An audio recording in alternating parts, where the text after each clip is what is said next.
And welcoming to the stage, Lieutenant General Susan Lawrence, U.S. Army retired, President and Chief Executive Officer of AFCEA International.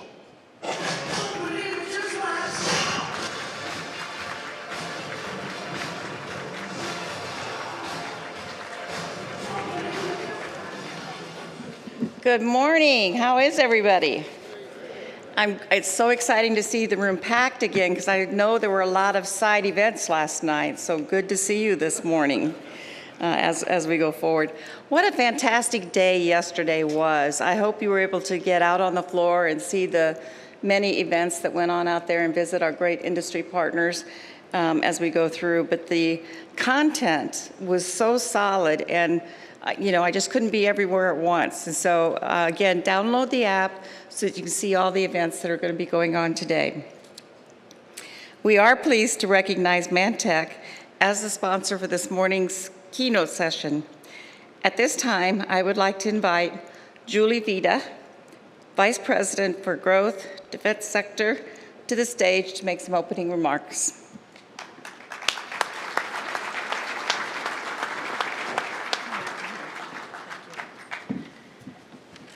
Miracle number one, don't trip up the stairs wearing these shoes. Good morning, everybody. What a fantastic day to see so many shipmates and colleagues and former classmates and leaders, business partners at my personal favorite event, coming from a Navy background. So thank you for being here today. It's my pleasure and my honor to introduce our morning keynote speaker, Admiral Paparo, the 64th Commander of the U.S. Pacific Fleet. And now, so I have these notes. Those of you who stand up here know you have to have the notes. And I'm gonna maybe make a career-limiting move here, and I'm gonna go off script for just a minute. And the reason I'm doing that is because as I was thinking about Admiral Paparo and the sailors and Marines out in the Pacific Fleet and what they're facing today, and as the threat from China increases every day, they're off script all the time.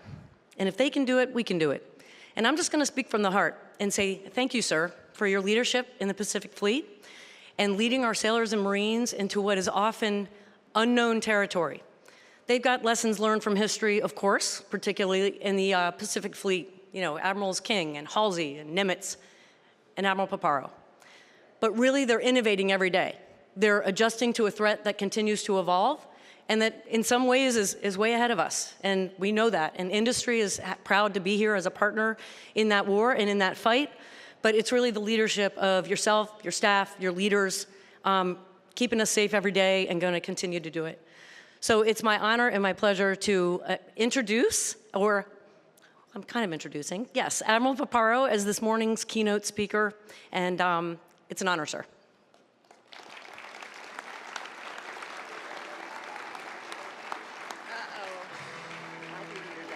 Okay.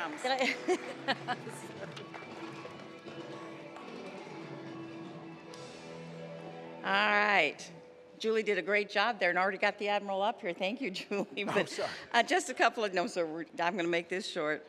Again, it's our distinct pleasure to introduce this morning's keynote, Admiral Samuel Paparo, the Commander of the United States Pacific Fleet, a graduate of Villanova and commissioned in 1987. Long lineage of those who have served. He is the son of a former enlisted Marine and the grandson of a World War II enlisted sailor. Top Gun graduate, flown all the aircraft, and I'm just going to move on here, sir, because we're so excited to be able to have you with us again today, and the U.S. Naval Institute and AFCEA. Thank you for the many, many years of support. We really appreciate it, bringing this austere group together, bringing industry and the government and academia together to solve our nation's most complex problems. So thank you, sir. And with that, please join me in a warm welcome. Sorry, I got out of hand. I jumped the gun a little bit, but Rush is a damn good walk-up song. Child of the 80s. I think many of us did a lot of illegal things to that music before we found religion and joined the service. Thanks, General Lawrence, so much for the kind introduction and the warm welcome. And Pete, if Pete Daly's in the crowd, bravo Zulu on a job well done leading USNI. And Ray, you have the con. And you're the captain of the ship now, and all of us as members of USNI in supporting that work, supporting the work of AFCEA, with many great thanks for these two giant organizations that contribute immeasurably to the combat capability of the joint force, and in addition to chronicling for history's sake the importance of the naval service. And so my thanks both to Naval Institute and AFCEA for hosting this event, a special place in our hearts. It's called WEST. This is the Pacific Century, and here we are in San Diego, California. I'm honored to join us here for the third year as the PAC Fleet Commander. 2 years ago, I discussed operational design and the threats we face in the Indo-Pacific. Last year was a focus on our ability to work together as a joint force and with our allies and partners.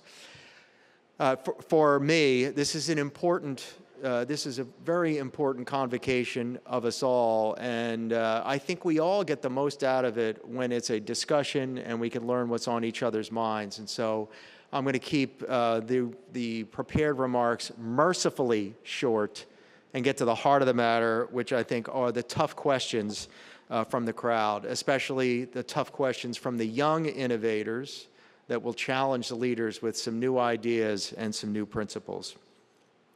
I'm going to talk a little bit about sea power and the future of maritime warfare in the Pacific. But I'll start with what we all know to be true, is that the world is increasingly descending into chaos and disorder. And from Europe to the Middle East to the Pacific, we're seeing significant shifts in state behaviors, and they are not random. At a recent state visit to Moscow, the PRC president, I won't utter his name, was overheard telling the Russian president, right now there are changes, the likes of which we haven't seen for 100 years, and we are the ones driving those changes together. The changes referenced are a challenge to our security, our freedom, and our well-being. We're seeing a world that's increasingly moving from adhering to rules to prizing national power, from focusing on economic development to emphasizing national security, and from relying on market efficiencies to developing and building national resiliency. Recognizing this disorder, our national security strategy highlights that we are in the midst of a strategic competition to shape the future of the international order. The People's Republic of China is the only state with both the intent to reshape the international order, as spoken by the leader, and the power to do so, placing the Indo-Pacific at center stage. Strategic competition in this consequential region, home to 60% of the world's population, 60% of the world's economy, and 7 of the world's 10 largest militaries, requires integrating all levers of statecraft and national power to succeed. In fact, today is the 2-year anniversary of the Indo-Pacific Strategy, which I'd encourage all to read. It represents a strategy shared among our key asymmetric advantage, and this is our alliances and our partnerships. Critical elements include advancing deliverables from the Camp David Summit with the Republic of Korea and Japan, strengthening maritime domain awareness, deepening the major defense partnerships with India, advancing the Australia-US alliance, delivering for the Philippine-US alliance, modernizing the Japan-US alliance, strengthening deterrence with the Republic of Korea, supporting ASEAN centrality, advancing trilateral collaboration through AUKUS, and operating together across the Indo-Pacific. You'll note a consistent theme, and that is naval power. The Navy, Marine Corps, and Coast Guard team is and will continue to be an essential element of this national and international effort.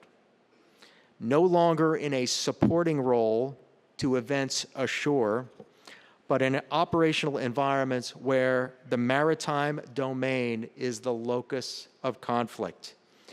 The entire Joint Force sees this and is orienting towards the challenge. Soldiers, sailors, airmen, Marines, and Guardians. Edward Luttwak, one of the most underappreciated strategists, once said, "Beware a land power that turns to the sea." Today, in the Indo-Pacific, the PRC has turned to the sea. In its threats to Taiwan across the strait, in the South China Sea and the East China Sea, it makes expansive and unlawful claims to waters and to features. A look at its maps and a passing familiarity with the United Nations Convention of the Law of the Sea exposes the absurdity of its claims and its pretzel logic. The PRC's words and deeds are revanchist, revisionist, and expansionist. And we are in the middle of another epochal change, and that is the dawn, and I do mean the dawn, of the information revolution. Who competes best in this? Who adapts better? Who's better able to combine data, computing power, AI, and who can win the first battle, likely in space, cyber, and the information domain, shall prevail. These effects will not be in and of itself replacing of the principles of war or the 7 joint functions, but in fact augment and enrich our ability to navigate and to perform each of them. Decision superiority, the ability to see, understand, decide, and act more accurately, more focused, and faster than the adversary. This is the first and the most decisive battle. And in the information age, as CNO very astutely discussed yesterday, the information age will not necessarily replace some of the more timeless elements of naval combat, maneuver and fires, but will in fact augment them. And I think that the coming information age also calls for an important discussion of additional principles. Those principles include: don't risk a human being in a dangerous environment when a machine can do it better, faster, and cheaper. Next is allow machines to do tasks and calculations that machines do better, and overlay human judgment when it's required. And maybe next, never abdicate decisions on human life to machines. War, its nature has not changed. It is inherently human, seeking changes in human behavior, and morally must include human accountability. The theme of this year's WESTs, in answer to its question, are acquisition and readiness on pace to meet global security challenge. I think the answer is we're never satisfied with the pace, and we never should be. We shouldn't approach this as a yes or no question, because it's the minds in this room and it's the people you lead that can and must meet the challenge. I just spent this last week at Naval Postgraduate School reviewing promising tech solutions from even more promising warrior scholars in Monterey. I had a very thoughtful engagement with Silicon Valley Defense Group in Palo Alto. And I visited with my dear teammate and friend, Doug Beck, at the DIU Summit in Mountain View. The data, computing power, and most of all, The talent is there. Paul Scharr writes of the 4 battlegrounds. I don't know if I'm pronouncing his name correctly, but the 4 battlegrounds in this fight are really the battlegrounds of data, compute, talent, and policy, and getting them all right so that we can prevail in that first battle. And within our own enterprises, the Navy's Disruptive Capability Office, OSD's Replicator Initiative, and DIU are delivering innovative solutions in information age capabilities. But now's not a time to pat ourselves on the back on our innovative organizations. It's a time to roll up our sleeves and get after it. Changes are upon us in the information security environment, in the information age, and in the best approaches to navigate them. But the nature of warfare has not changed. It will and ever will be a contest of will, a human endeavor to affect human behavior, and the single greatest and most consequential challenge a nation faces. And if we are doing our jobs, we will deter that war by building and demonstrating combat power. There's no bluffing it. And if we do our jobs right, the Lord willing, history will never know our names. And this is the goal. To deter, to prevail, who navigates these changes with the strongest partnership, who learns, adapts faster, survives, and thrives. If you are within earshot of my voice, you're a part of this team. Whether you're wearing a uniform, whether you've worn a uniform, whether you're wearing one of these natty sport coats and a tie and a big watch and a pair of pointy shoes, whatever you're wearing, you're a part of this team. And we have to link arms together for the security, the freedom, the well-being of our nation, for our allies and partners, and for the generations who come behind us. Now, with that, I'd like to open the floor for the majority of the time for any question on any topic for a deep discussion. Thank you.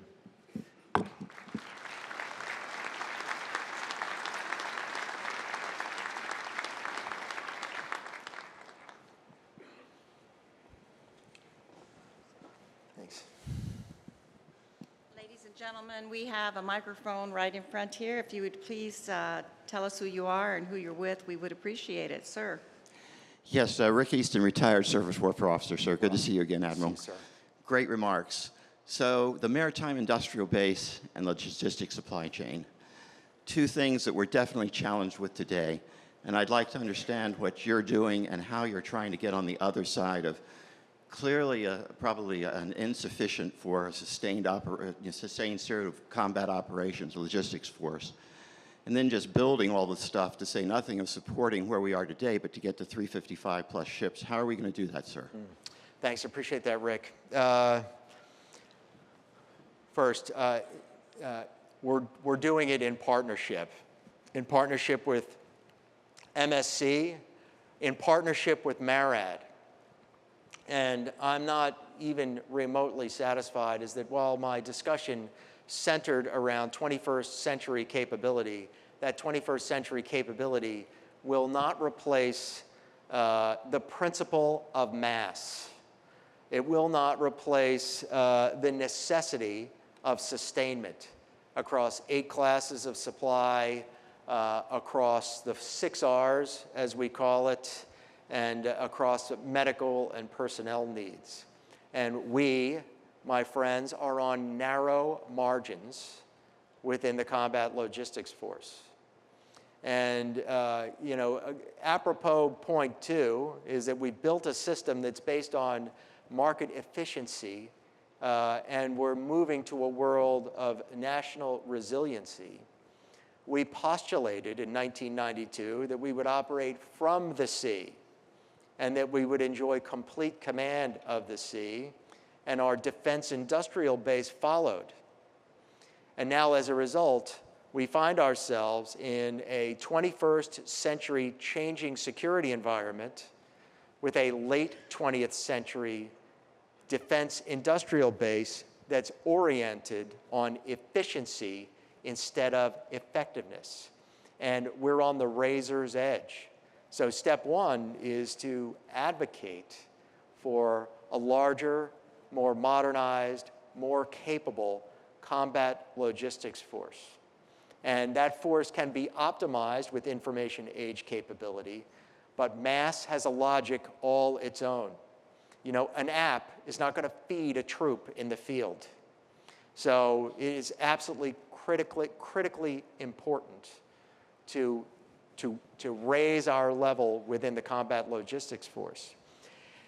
Console tanking is another example, and that is certifying and contracting more console tankers to be able to pass fuel in areas, you know, in a bucket brigade mentality that enables us to bring critical supplies closer to the combat edge without overly risking the civilian industries that are supporting. But we're raising the alarm, is that we are on the razor's edge. And when we run games, the red team goes for the combat logistics force every single time.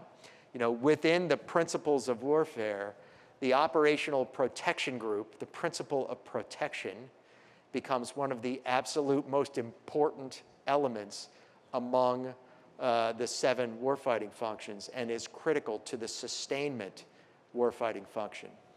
We can't advocate enough for this. And Admiral Gilday, when he was CNO, spoke really poignantly about this, noting all of the places where we had shipyards where we don't today. And some people adopt this with a kind of a sense of fatalism, and I think it's bull to have that fatalism. I'll give you just a very personal example. My father was a yard bird at the Philly Yard when it was PNSY, Philadelphia Naval Shipyard. And that yard closed in 1995, and that was that for the Philadelphia Naval Shipyard. Today, that yard employs more people than it did when my father worked there. And I believe that yard, maybe somebody from MARAD can tell us, is building ships for MARAD ahead of schedule and below the projected price. And so if you're hanging your head about the American workforce and about the American industrial base, you're going about this all wrong. It's time to link arms and to rebuild the defense industrial base, because the logic of food, fuel, ammo, medical, building supplies, that logic is not going to be solved with an app. It takes lift. And as the world knows, the most effective, efficient lift is over the sea. So we're doing some things about it. It ain't enough.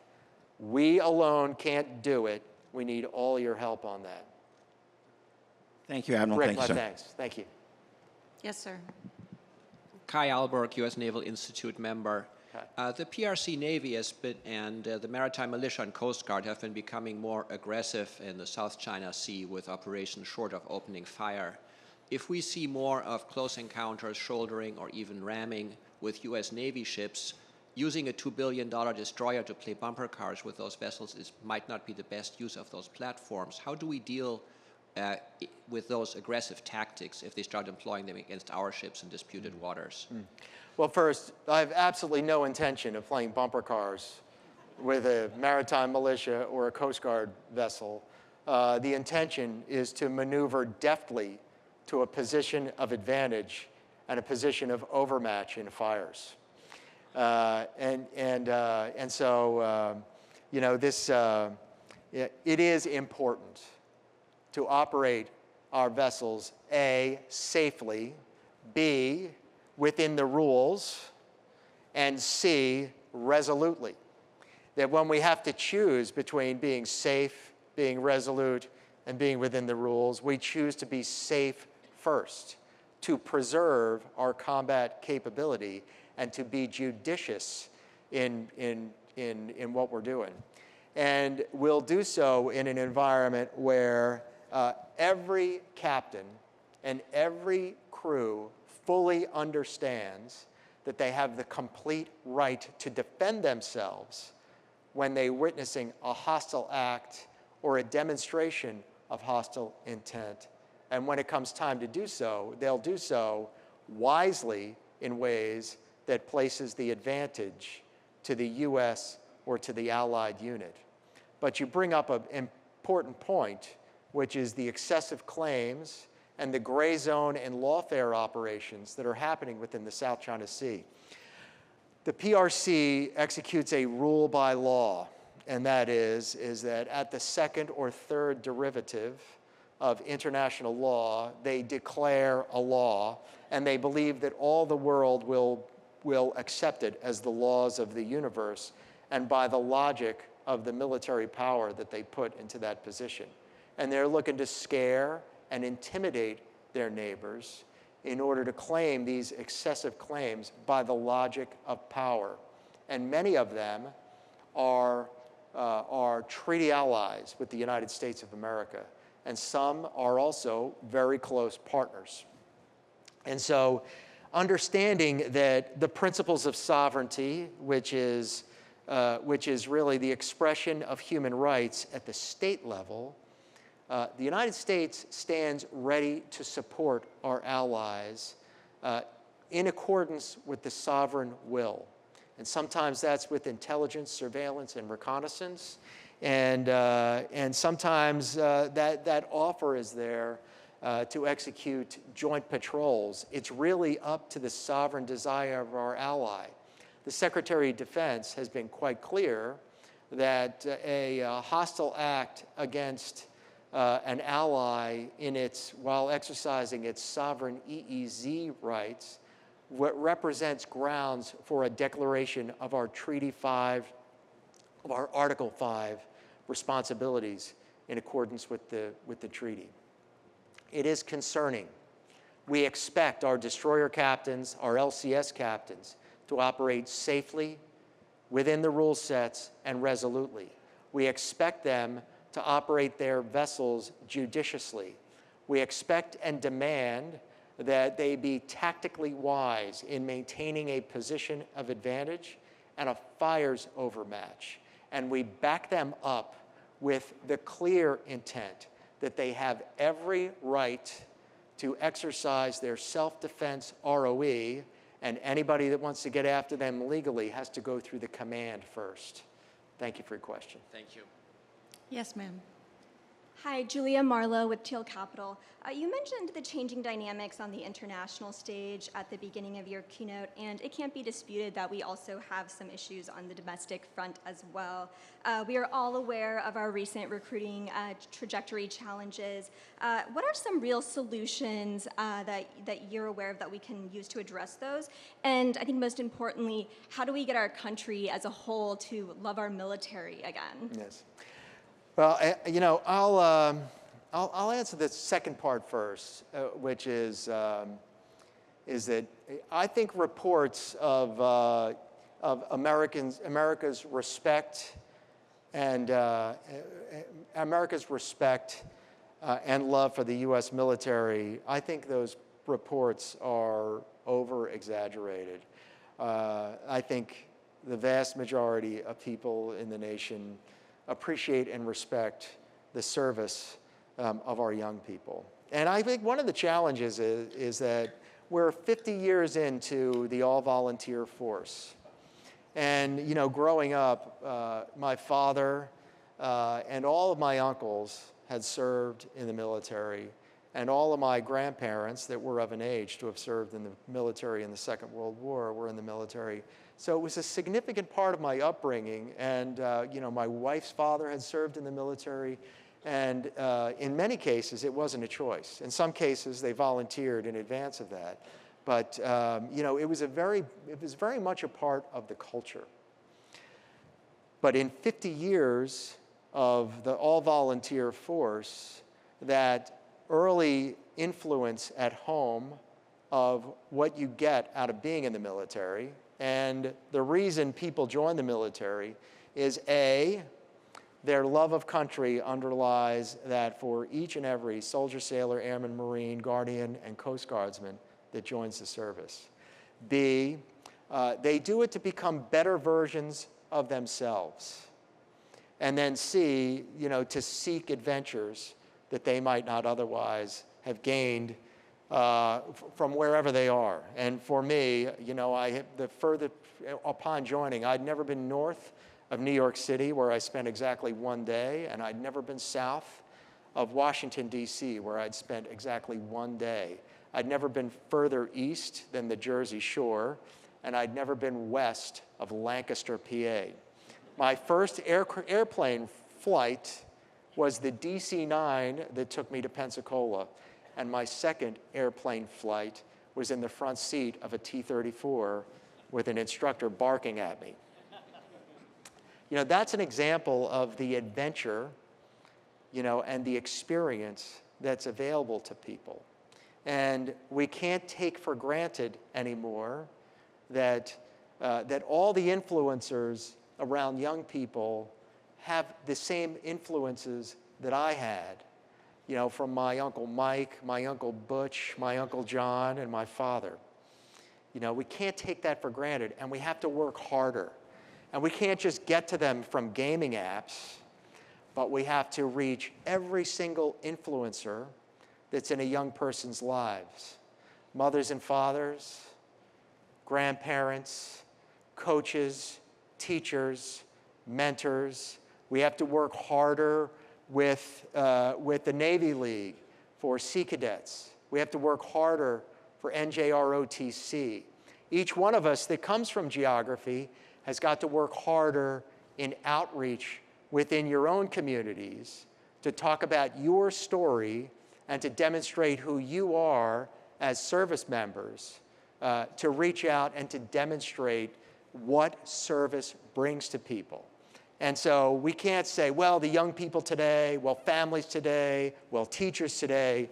Where we have to look is precisely inward to ourselves that are in uniform on this challenge. And in the meantime, this is not, I've been in for 37 years, and we've had low ebbs in recruiting over the course of my career. We've had low retention times over the course of my career. It generally tracks the economy and employment demand in the economy. So in these moments where we're not meeting our goals, we have to be creative in retention incentives. We have to be creative on policy, because we can't relent on having a combat-capable, cohesive, lethal teams in the field.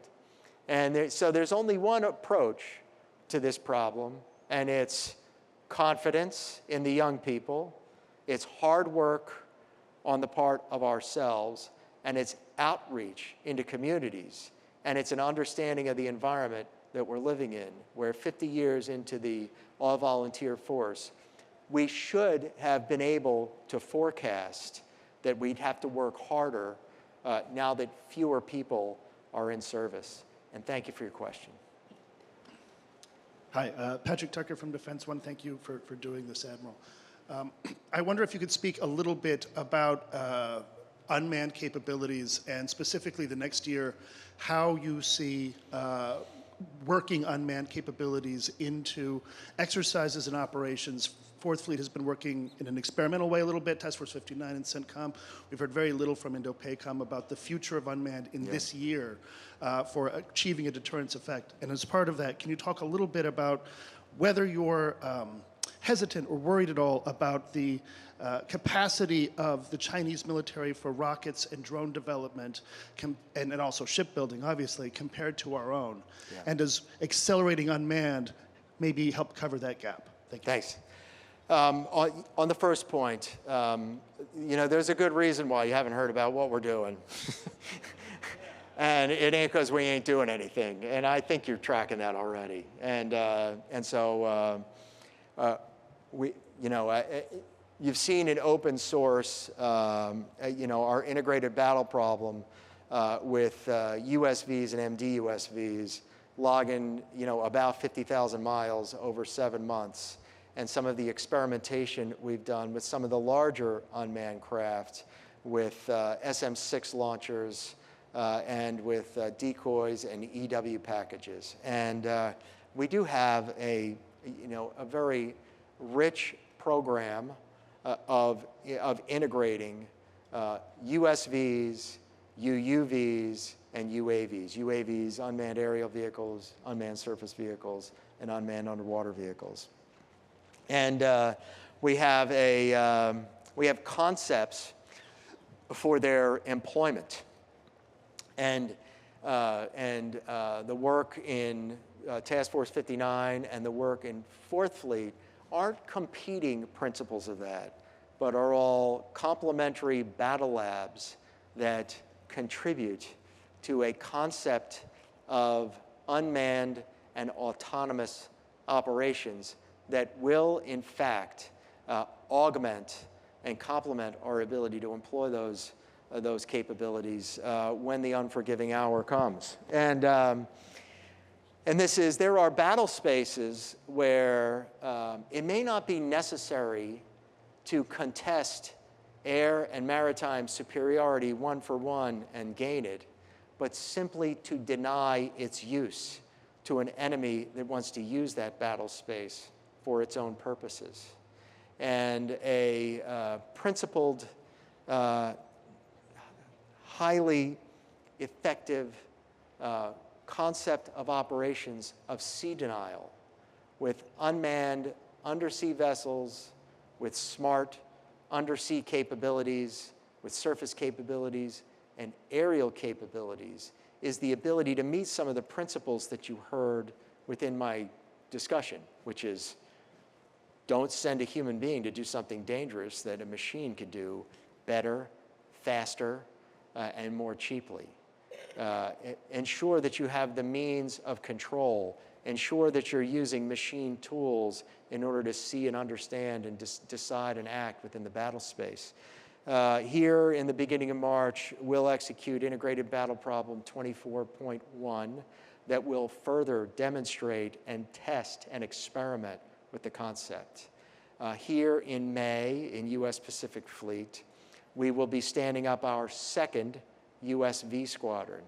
And these are the human beings. This is not a contractor-owned, contractor-operated capability, but this is a uniformed capability that will be able to own, operate unmanned capabilities that can be employed within particular spaces.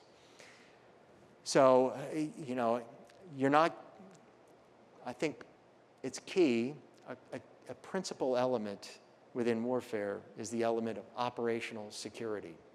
So our most exquisite capabilities, if I'm doing my job, you won't be knowing about it. But it is an important principle.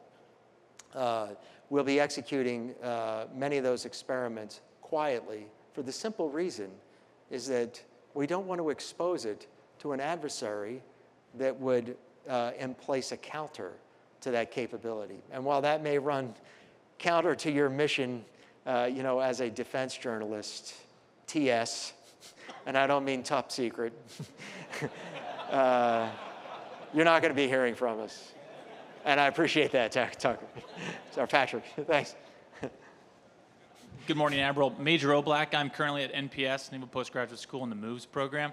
My question might be a little off base, but with the recognition that the information age and domain is critical to our success, do you believe that the State Department and other government organizations are doing enough to relieve some of the pressure that we're pushing forward to? And do you think they should step up, or do you think they're doing the right amount of work for us? Well, you're not going to hear me. All you're going to hear from me for the State Department is respect and admiration. General Jim Mattis had an old saying, which is, if you're going to skimp on the budget of the State Department, you might as well double my budget at the Defense Department.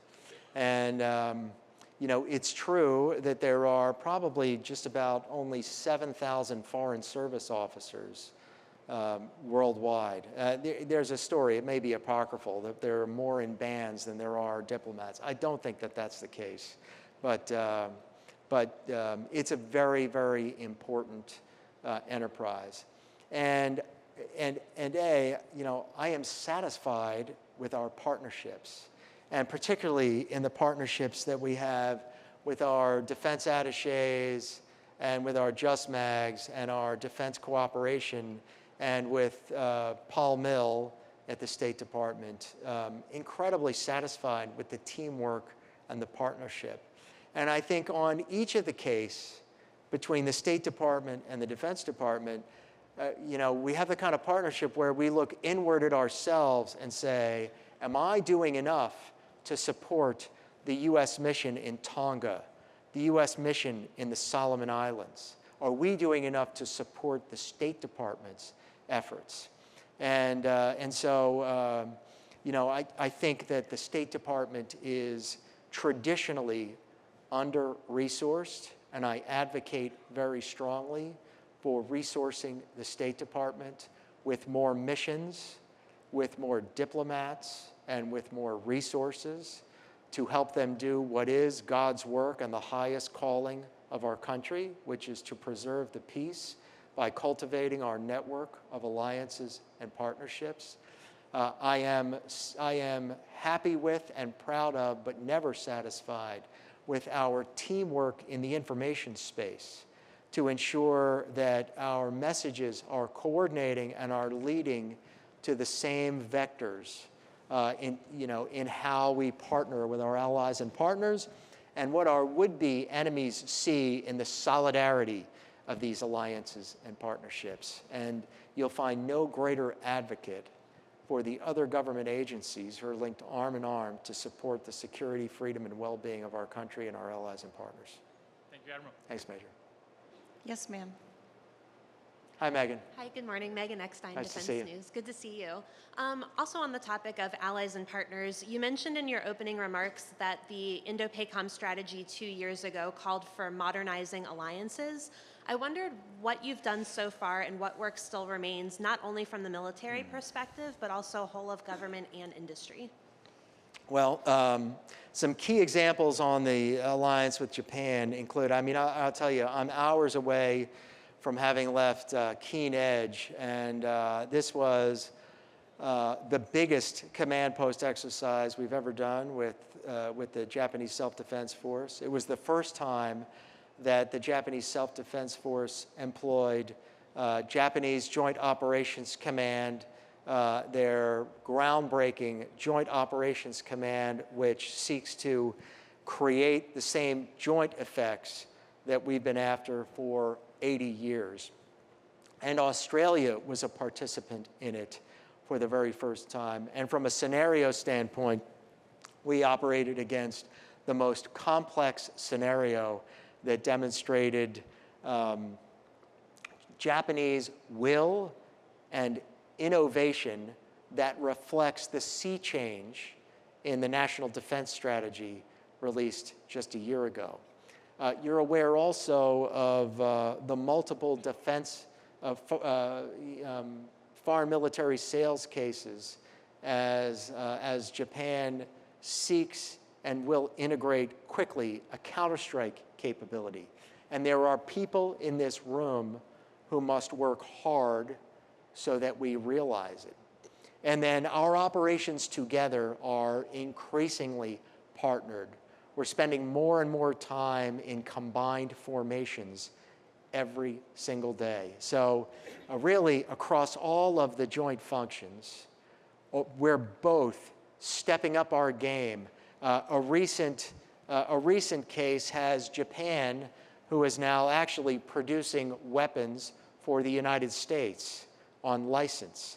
And so the integration of our defense industrial bases, the integration of our concepts of operations, the combinations and integrations of our headquarters, and our combining on a common mission reflects that modernizing the U.S.-Japan relationships in order to account for the international security environment that we're in today. Thank you. Thank you, Megan. Yes, sir. Well, good morning, Admiral. Thank you for coming today, sir. Also, thanks for talking about your family history. I had a father in the Air Force in Vietnam. Both fathers, one in the Navy, one in the Army Air Force as a bomber pilot in World War II. And it was nice to hear that story. Thank you. Hearing the other questions earlier about recruiting, retention, getting people into the fold, the technology, the robotics rating that was mentioned yesterday by CNO is possibly coming down the fold. We see China is doing a lot of things in untraditional ways, whether they're building islands, whether they're sending balloons over the United States. Obviously they are watching very closely on Ukraine. What's NATO's response? What's the U.S. response? Do we handle that, and does that give China cause for pause on what they're going to do in Taiwan? With the technological work that they're doing, my question is, do you think that there is a reasonable chance that we're going to be able to continue what we're doing to the point where China will say, all right, you know what, enough. We're going to stop what we're trying to do. We're going to stop building. We're going to stop trying to use these unconventional methods of seeing if they can get the goat of the West, and they say, okay, we're going to be satisfied with where we're at, or is something with Taiwan, I would like to think it's not inevitable. What are your thoughts on that, sir? Presently, the PRC are undaunted in their ambitions. And their ambitions presently manifest themselves in their excessive maritime claims in the 9 and 10- line, and the manifestation of their employing military coercion, among other instruments of statecraft, to compel a unification across the Taiwan Straits. They are undaunted in that ambition. Undoubtedly, they are watching in Ukraine, and they're watching in the Middle East and making judgments associated with that, as are we. And our dictum is to learn more from these conflicts than anybody. That's always our job, is to learn more. And I testified to this last week or the week before. It's dog years for me. I was in Washington to testify recently too. And I talked about the lessons of what they were learning. And what they're learning is not, this is too hard, let's stop. What they're looking to learn is, what mistakes are they making, and what can we do? Shrink the operational, tactical, strategic warning. What can we do? Execute quickly to avoid being mired into a protracted conflict. To execute quickly to present a fait accompli to the allies. These are the lessons that they're learning. And we have to adjust to that learning by going deeper for tactical warning, for going deeper to operational warning, to operating more dynamically, into bringing new capabilities that they may not be able to counter in order to support the principles of the Taiwan Relations Act, the three communiques, and the 6 assurances, which is the policy of the United States on the Taiwan question. We certainly yearn for a PRC that is satisfied with its borders, that's a responsible member of the international community, that enjoins themselves with the principles of the United Nations Convention on the Law of the Sea, not changing its borders with force, military power, will, and coercion. But we certainly yearn for that, and we work to that every day.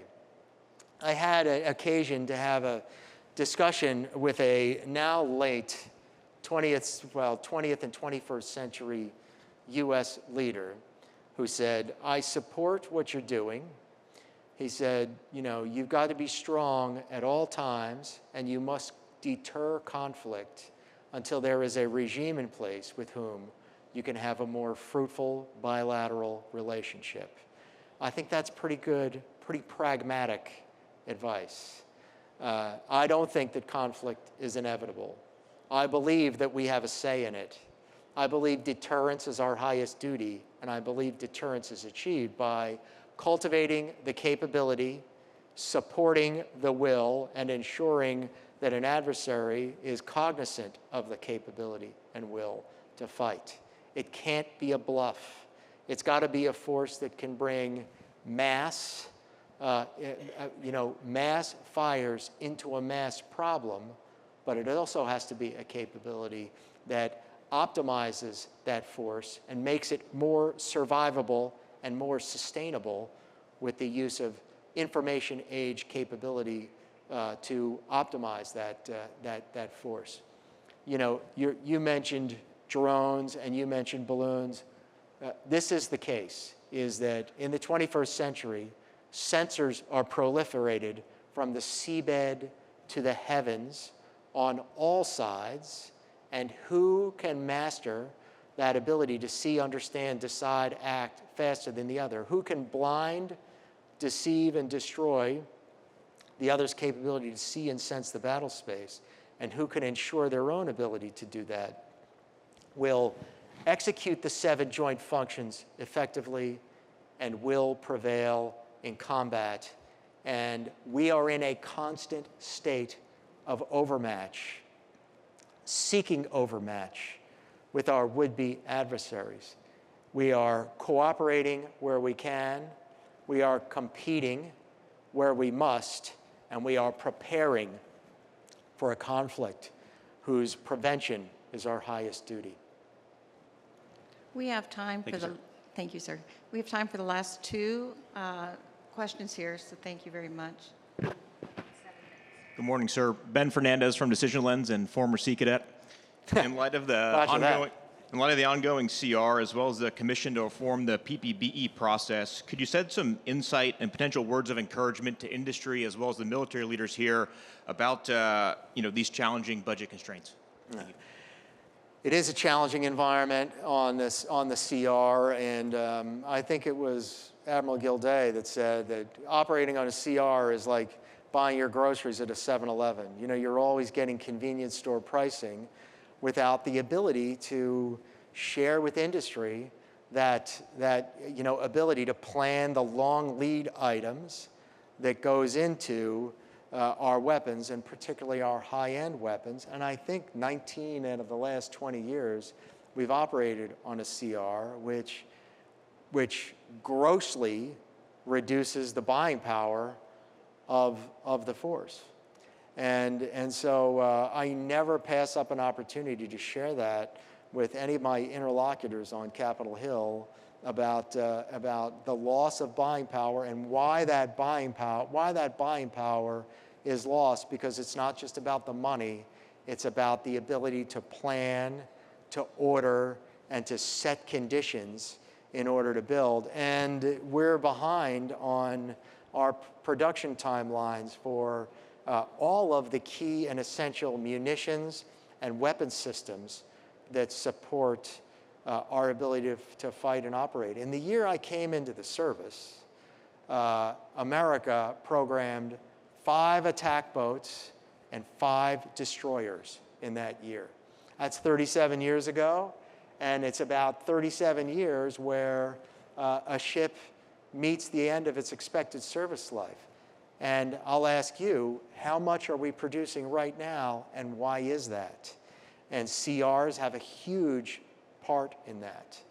And so my encouragement is really, it's encouragement from everyone in this room, which is our first responsibility is to make do as best we can on CRs and plan as much we can to mitigate the effects of that, and to understand that, at least for now, it's a bit of a feature instead of a tick, and it's on us a bit to be able to account for that. Sometimes we're writing legislation that supports investments in the industrial base or supports new starts on particularly key programs, and working with our partners in government to be able to do so, to be innovative in our own right in our ability to account for what has become, for now, a bit of a feature instead of a tick.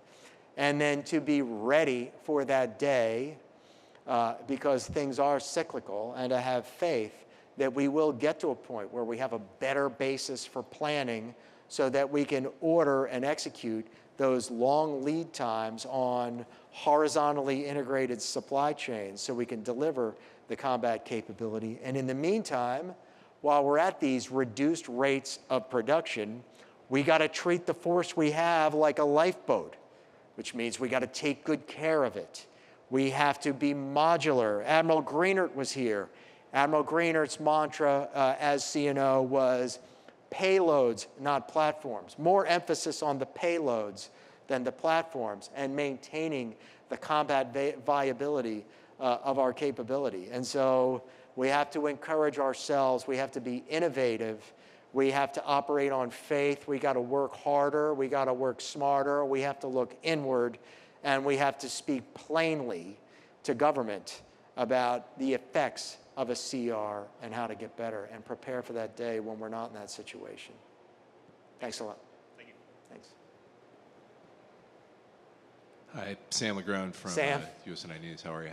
I had a practical question about the deterrence communication to the PRC for some of these new capabilities there. So if I look at a destroyer, I can eyeball the tonnage, I can count the VLS cells, I can get an idea about how much hurt it can deliver.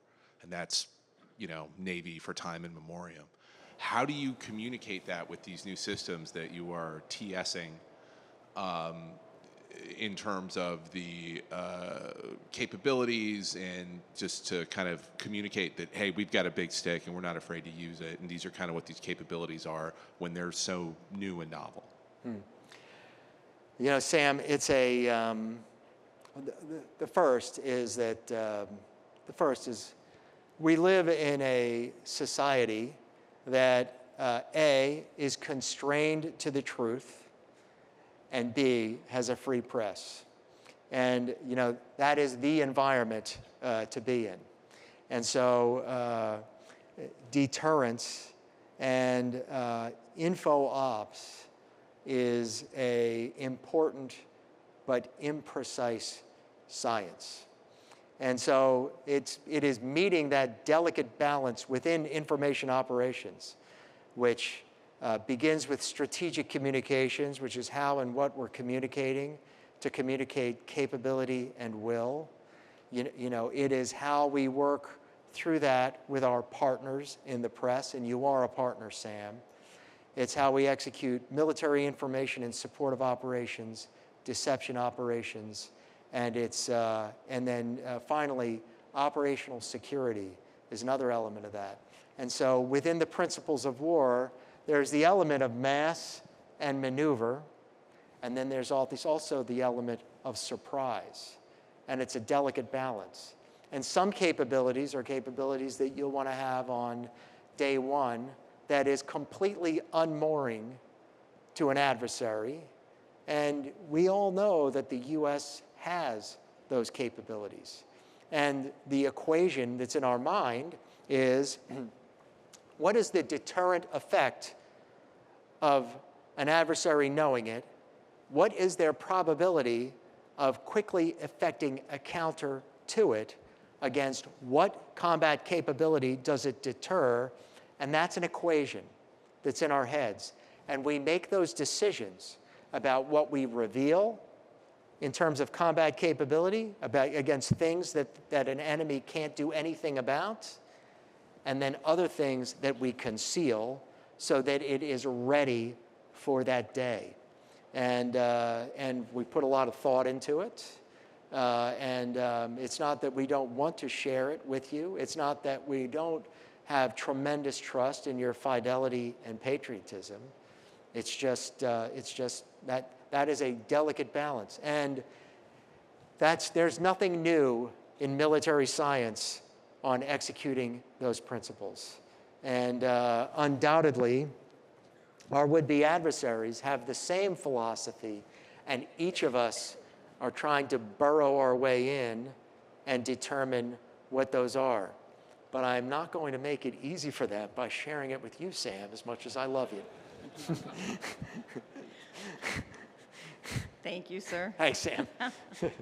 Sir, we thank you for your remarks today, and most importantly, your generous time with the audience. Thank you so much. On behalf of the United States Naval Institute, FC International, we have a small token of appreciation for thanking you, and it's a Naval Institute press book, China's New Navy, by Xiao Bing Li. So thank you so much, sir, for Thanks your to all. time. Thank you very much. That was great. I got it, sir.